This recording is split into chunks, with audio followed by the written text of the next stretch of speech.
Yeah. There's a question by the audience. What are Okay. the characteristics of a malignant lymph node on USG ultrasonography? See, I already presented it in the while giving the presentation. I had already mentioned it. Yes, like a malignant lymph node will be hypoechoic. It will be round, and there will be that absence of echogenic hilum, yes. which will be generally present in metastatic lymph nodes. In addition to it, this intranodal necrosis, it can be a cystic necrosis or a coagulation necrosis. If it's a coagulation necrosis, there can be an echogenic focus, but it won't be continuous with the surrounding soft tissue. So that will be the difference. And also, if there is extracapsular spread, you can have irregular margins of the lymph node, margins of the lymph node. Yes. Another thing which we have to notice, some other, apart from squamous cell carcinoma in papillary carcinoma thyroid, you may be able to see a hyperechoic shade. There will be punctate microcalcifications, which can be a feature of papillary carcinoma thyroid.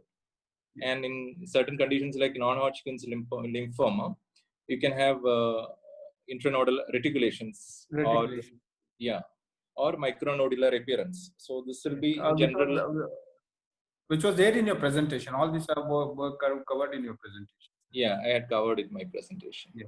So the second question is, what is the radiological difference between a tubercular and a malignant lymph node? So can we really tell the difference between a tubercular and a malignant lymph node? That was the question. We always have to take into consideration the clinical picture while coming to a diagnosis. Radiology wise, both can be hypoechoic. There can be an absence of fatty hilum, but the characteristic difference would be tuberculous lymph nodes are matted, yes. And there won't be any intervening soft tissue usually. Yes.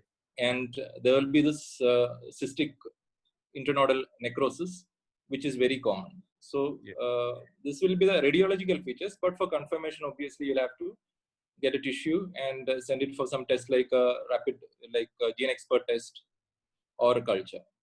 Yes. The next question is, does a standard uptake value max have any significance in nodal status for surgical planning? No, see, standard uptake value just shows a higher possibility of it being malignant thing. So per se, standard uptake value doesn't help in the surgical planning, but it points to your decision making. Yeah, guides it will guide you for the planning of next investigation, and based on a histopathology, you can plan your surgery. Yeah, usually they take around 3.4 and above, sometimes 4, sometimes 6. There is no, it's in that range actually. When they take standard uptake, there is what they say is nothing is standard about standard uptake value. That's what the nuclear medicine guys say. So you have to be careful about the false positives. So yes, you have to get a tissue biopsy whenever you want to confirm. Yes, I agree with you on that, sir. I agree with you on that. Sir, would it be more useful to use a combined modality of imaging rather than a single modality for imaging the neck? That is what the question. See, I mean, the same questions which were asked before.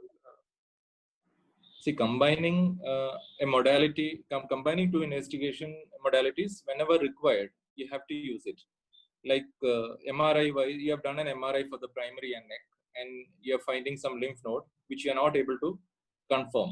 So it's better you combine it with an ultrasound. That's what our radiologists also do. They do an ultrasound, and they give importance to the ultrasound before giving the MRI report.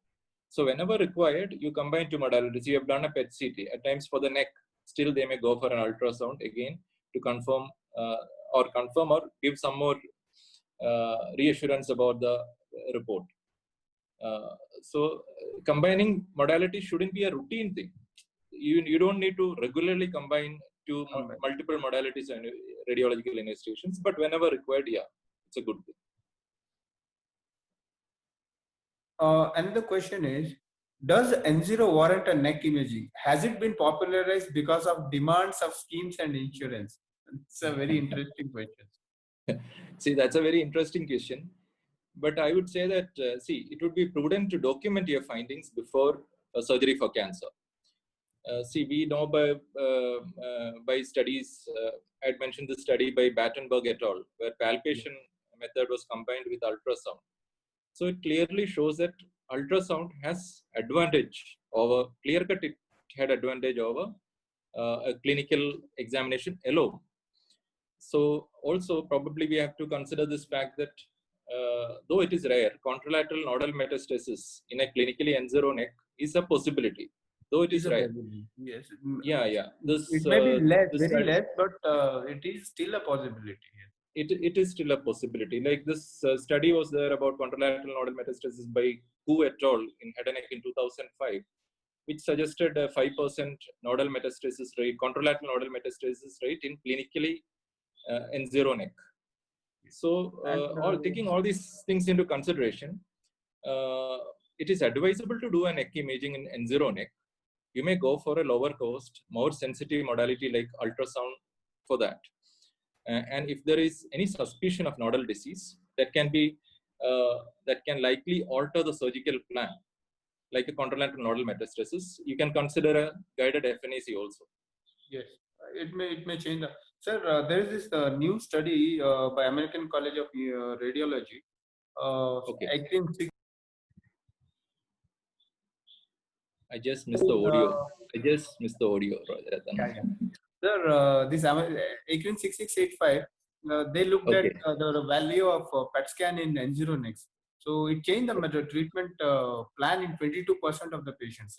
We have to address all next. So what was the benefit of doing PET scan was it changed, but the SUV cutoff was quite low. I mean, in Indian setup with lot of granulomatous and lymph nodes, does that SUV really work for us? We do not know. True. For staging purpose, there are multiple.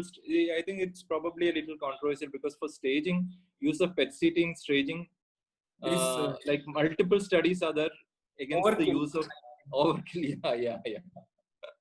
True. Especially for early lesion. Yeah, especially for early lesion, right? Yes.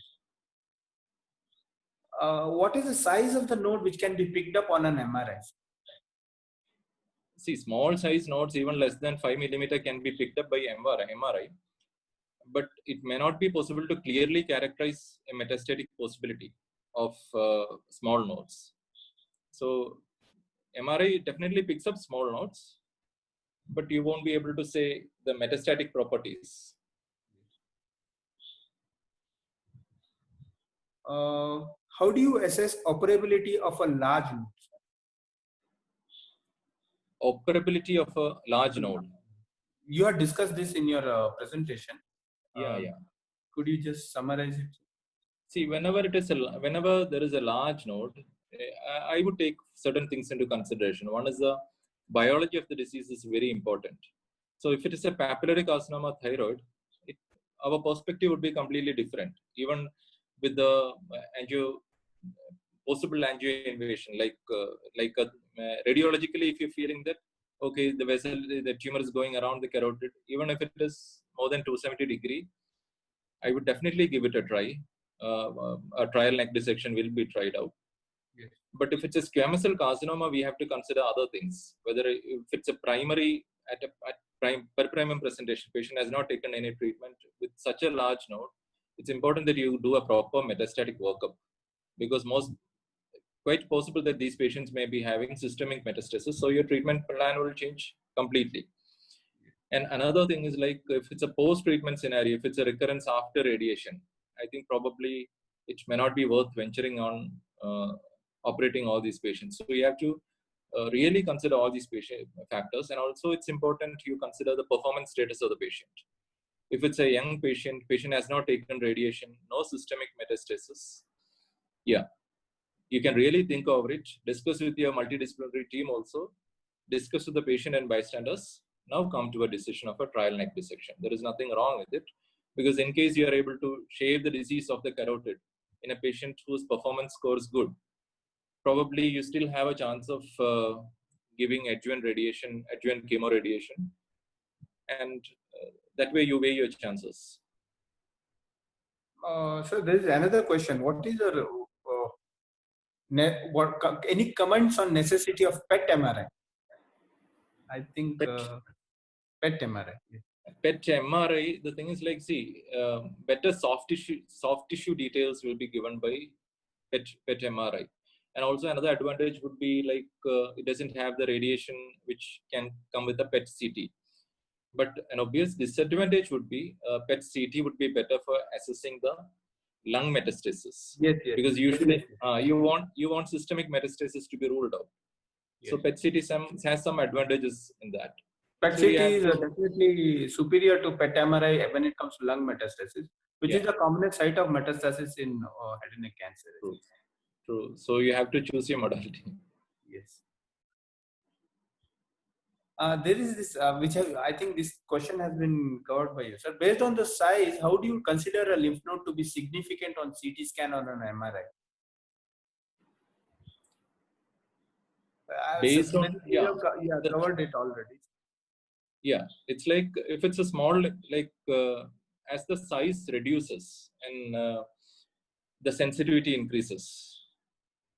And as the size increases, the specificity increases. I had mentioned this study by Curtin et al. In Radiology 98, which actually compared nodes less than 1 centimeter and nodes more than 1.5 centimeters. So with nodes more than 1.5 centimeter, the specificity was reaching 88%. But when it was less than 1 centimeter, the sensitivity was upwards of 80%, but specificity was coming down to around 39%. So that's it. And the other findings like central neck nosis and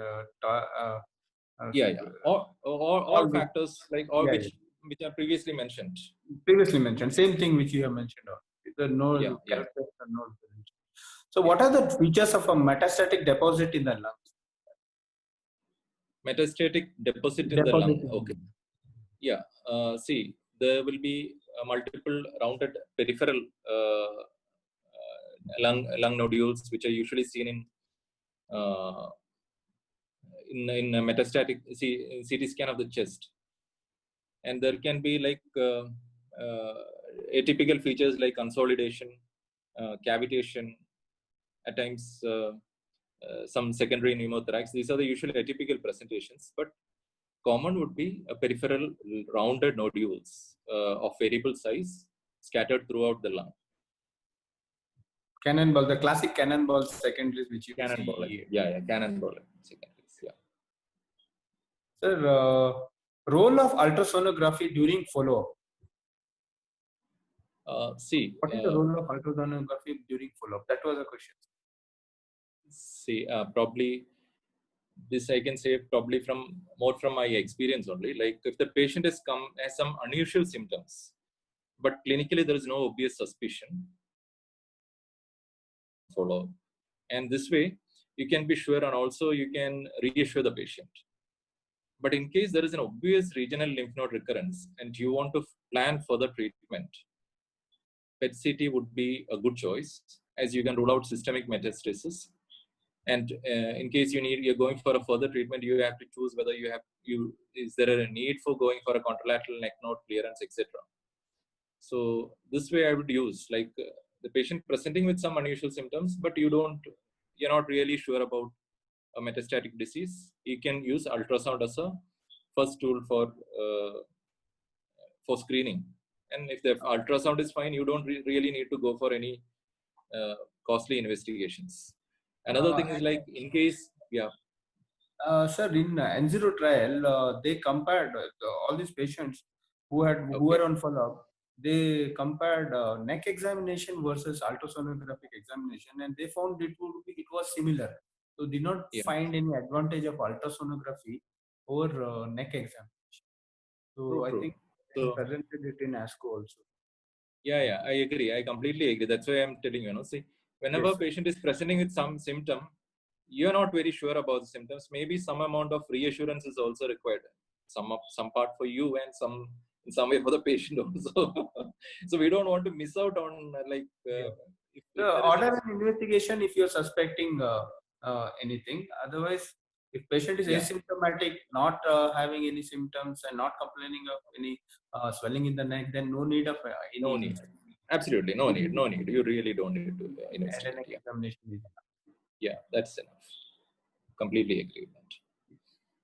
So, what is the imaging for carotid body tumors and vagal schwannomas? See, an MRI with contrast or an MR angiogram should be enough to distinguish a carotid body tumor and a vagal schwannoma, because the radiological findings are quite different in carotid body tumor and vagal schwannoma. Apart from the fact that they are in the same location. But MRI wise, like carotid body, MR angiogram wise, carotid body will show a splaying of the carotids. Whereas the vagal schwannoma usually shows no splaying, but it will be displacing both the external carotid and the internal carotid together. So that way you can distinguish. But to see the classical findings of Lyer's sign and all, you have to go for an angiogram. So to distinguish, an MRI should be enough. Yes.